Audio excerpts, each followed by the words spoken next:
नमस्कार दोस्तों, स्वागत है पढ़ लें इंडिया पे। आज की इस वीडियो में अपन बात करने वाले हैं राजस्थान विद्युत विभाग में जो भर्ती निकली हुई है अलग अलग पदों पे, जैसे कि IN, JN, IA, LDC, steno, junior accountant और भी पद है।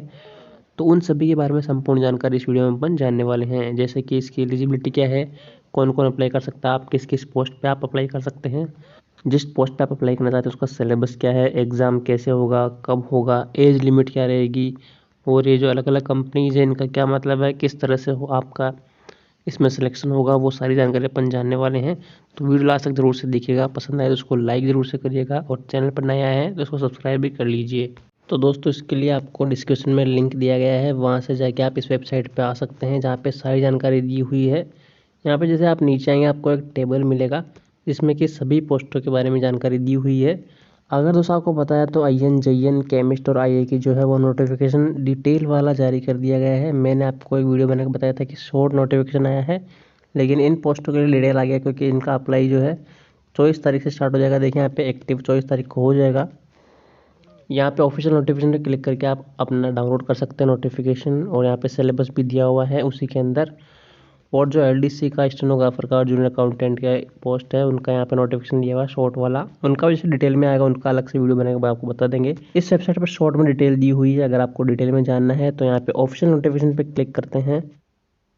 सबसे पहले हम बात करने वाले असिस्टेंट इंजीनियर पोस्ट के बारे में। तो अगर आप एलिजिबल है तो इसको डिटेल में देख लीजिएगा। यहाँ पे देखिए आप अलग अलग ब्रांचेस के हिसाब से आई हुई है। जैसे JN में आती है electrical, mechanical, civil, control and instrumentation, और यहाँ पे IT।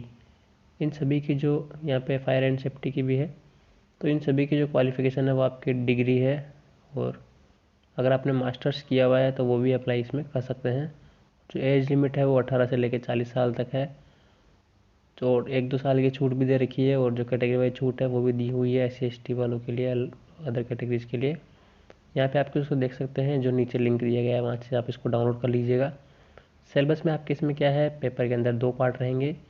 पहले पार्ट के अंदर आपके टेक्निकल आएगा, और दूसरे पार्ट के अंदर आपके जो है math, reasoning, GK, science, Hindi, English आएगा। यहाँ पे मैं आपको एक बार बता भी देता हूँ सिलेबस इसमें क्या दिया हुआ है। यहाँ पे आपको पूरा प्रोसेस दिया हुआ है किस तरह से आपको अप्लाई करना है फॉर्म को। और यहाँ पे नीचे देखिए आपका सिलेबस दिया हुआ है, इसमें 2 पार्ट रहेंगे। 2 घंटे का आपका पेपर होगा और ऑनलाइन एग्ज़ाम होगा। इसका एग्ज़ाम जो है वो IBPS लेता है, जो बैंकिंग एग्ज़ाम लेता है उसी के एग्ज़ाम से आपके एग्ज़ाम होगा। टाइम आपको कम मिलेगा, 2 घंटे का ही है, तो आप स्पीड से पेपर करते रहिए।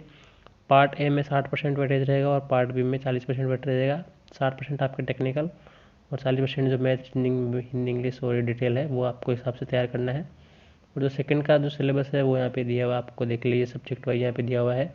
मैथ 12th लेवल की आएगी, और जो हिंदी इंग्लिश है वो 10th लेवल की आएंगे। बाकी आपकी GK है और रीजनिंग है इसमें। तो दोस्तों ये है दूसरा नोटिफिकेशन जिसमें कि आपके JN, IA और एक केमिस्ट की यहाँ पे पोस्टें हैं। तो आप इसको भी देख लीजिएगा। इसमें अपन डिटेल में बात करने वाले हैं। वैसे जूनियर इंजीनियर के अंदर आपके इलेक्ट्रिकल के अंदर यहाँ पे नंबर ऑफ पोस्ट दी हुई है। यहाँ पे देखिए 5 कंपनी, जिनमें से 4 कंपनी के अंदर ये पोस्ट निकली हुई है। आप कैटेगरी वाइज आप यहाँ पे देख लीजिए, general, OBC, MBC, SC ST, WS और हॉरिजॉन्टल रिजर्वेशन। ये नॉन TSP एरिया का है और TSP एरिया का यहाँ पे नीचे दिया हुआ है। इसी तरह से आपके मैकेनिकल ब्रांच का यहाँ पे दिया हुआ आप देख सकते हैं। सिविल ब्रांच का control and instrumentation, fire and safety, और यहाँ पे आपके जूनियर केमिस्ट्री की आ गई। और यहाँ पे आपके है IA की, मतलब सूचना सहायक की, यहाँ पे भी आप देख लीजिए। टोटल आपके इसमें 46 पोस्ट है, जिसमें से नॉन TSP एरिया के यहाँ पे 32 है, और TSP एरिया के आपके 14 है, जो नीचे दी हुई है। यहाँ पे कैटेगरी वाइज भी आप देख सकते हैं किस कैटेगरी में कितनी है, मेल फीमेल की भी देख सकते हैं, डिटेल में दिया हुआ है। TSP एरिया की ये रही।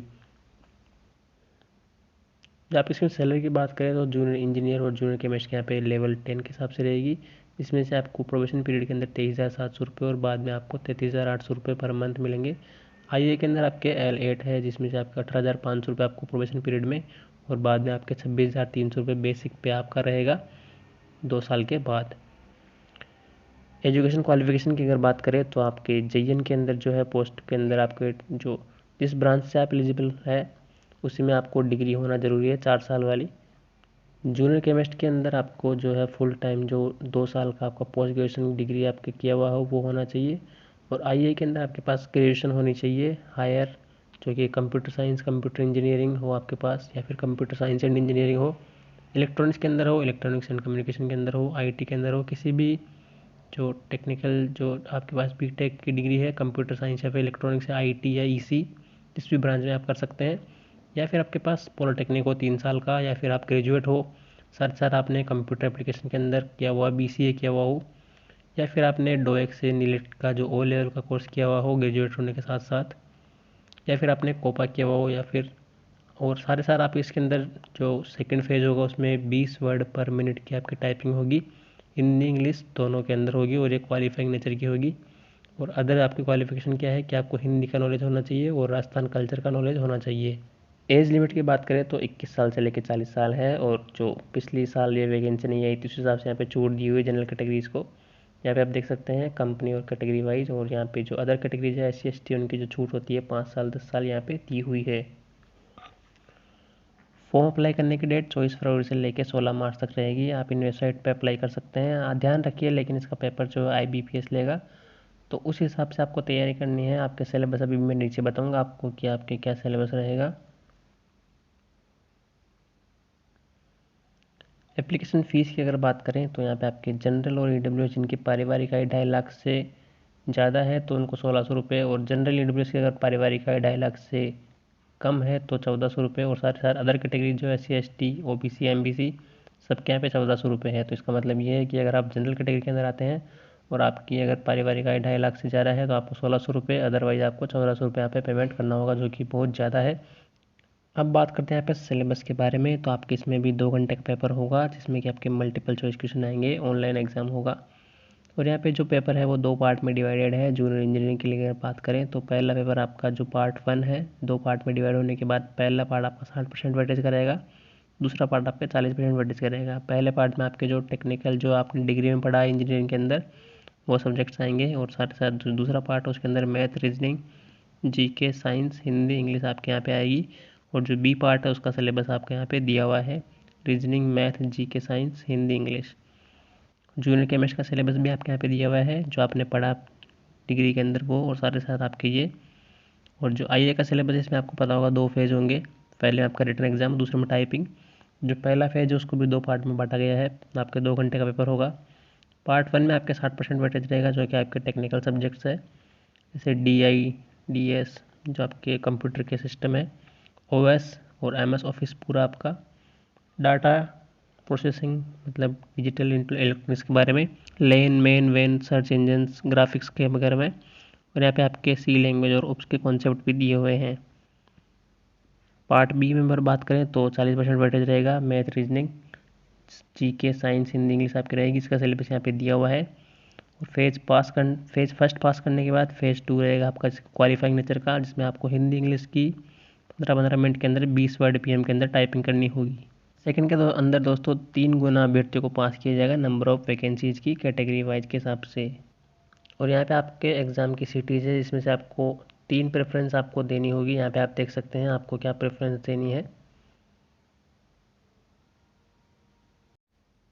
अब दोस्तों अपन यहाँ पे बात कर लेते हैं जूनियर अकाउंटेंट, स्टेनोग्राफर और LDC की पोस्ट के बारे में कि इनकी क्या क्वालिफिकेशन है और क्या सिलेबस रहेगा। इनका डिटेल में अभी तक नहीं आया है, ये मैं लास्ट ईयर के नोटिफिकेशन से बता रहा हूँ आपको। 99% चांस ये कि यही रहेगा, और आप जो नया नोटिफिकेशन आएगा उसमें एक बार फिर से चेक कर लीजिएगा। मैं अलग से वीडियो बना के आपको उसके बारे में बता दूंगा।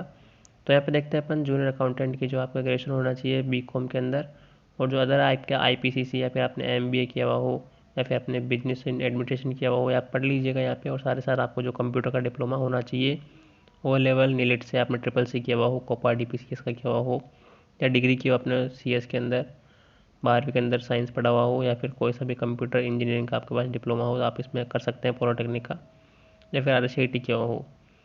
स्टेनोग्राफर के अंदर भी आपकी ग्रेजुएशन और साथ ही साथ कंप्यूटर का डिप्लोमा आपके पास होना चाहिए।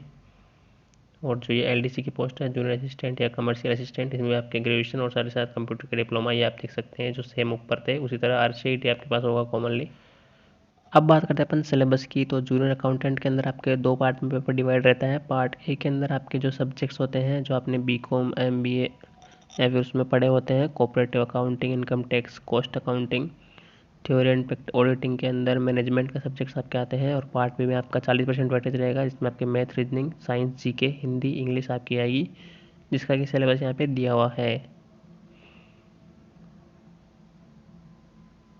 स्टेनोग्राफर एग्जाम की बात करें तो आपके यहाँ पे 2 फेज़ के अंदर एग्जाम होगा और एलडीसी का भी 2 फेज़ के अंदर होगा। पहले के अंदर आपके रिटन एग्जाम और दूसरे में स्टेनोग्राफर के अंदर स्किल टेस्ट होगा और एलडीसी के अंदर आपकी टाइपिंग होगी। तो स्टेनोग्राफर की पहले बात कर लेते हैं। स्टेनोग्राफर में आपका जो फेज फर्स्ट है वो 40% वेटेज रहेगा, जिसमें कि आपका math, reasoning, GK, science, Hindi, English आएगी, जिसका सिलेबस यहाँ पे जो सभी की पोस्ट के अंदर है वही रहने वाला है। मैथ आपके 10th लेवल की आएगी और जो हिंदी इंग्लिश है वो भी आपके 10th लेवल की ही आएगी। फेज 2 में आपका 60% वेटेज है, जिसमें कि 5 गुना विद्यार्थियों को पास किया जाएगा कैटेगरी वाइज। और यहाँ पे आपको एक सब्जेक्ट चूज़ करना होगा, या तो इंग्लिश शॉर्ट हैंड या फिर हिंदी शॉर्ट हैंड। आपको जो डिक्टेशन दिया जाएगा वो 10 मिनट का होगा और ट्रांसलेशन टाइम इंग्लिश वालों के लिए 60 मिनट और हिंदी वालों के लिए 70 मिनट होगा। और आपको यहाँ पे 100 नंबर में से मार्क्स मिलेंगे।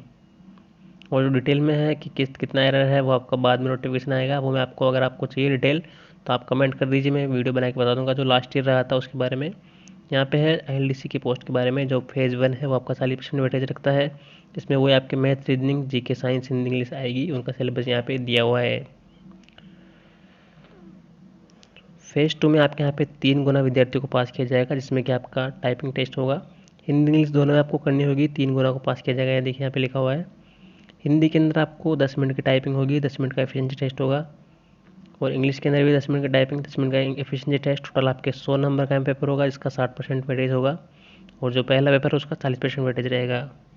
आपके यहाँ पे कोई भी इंटरव्यू नहीं होगा। तो दोस्तों इस वीडियो में इतना ही बताना था। जैसे डिटेल नोटिफिकेशन आएगा मैं आपको बता दूंगा। आप नीचे टेलीग्राम पे ज्वाइन कर सकते हैं, फेसबुक पे फॉलो कर सकते हैं। बस इस वीडियो में इतना ही है। पसंद आए तो उसको लाइक कर लीजिए। धन्यवाद।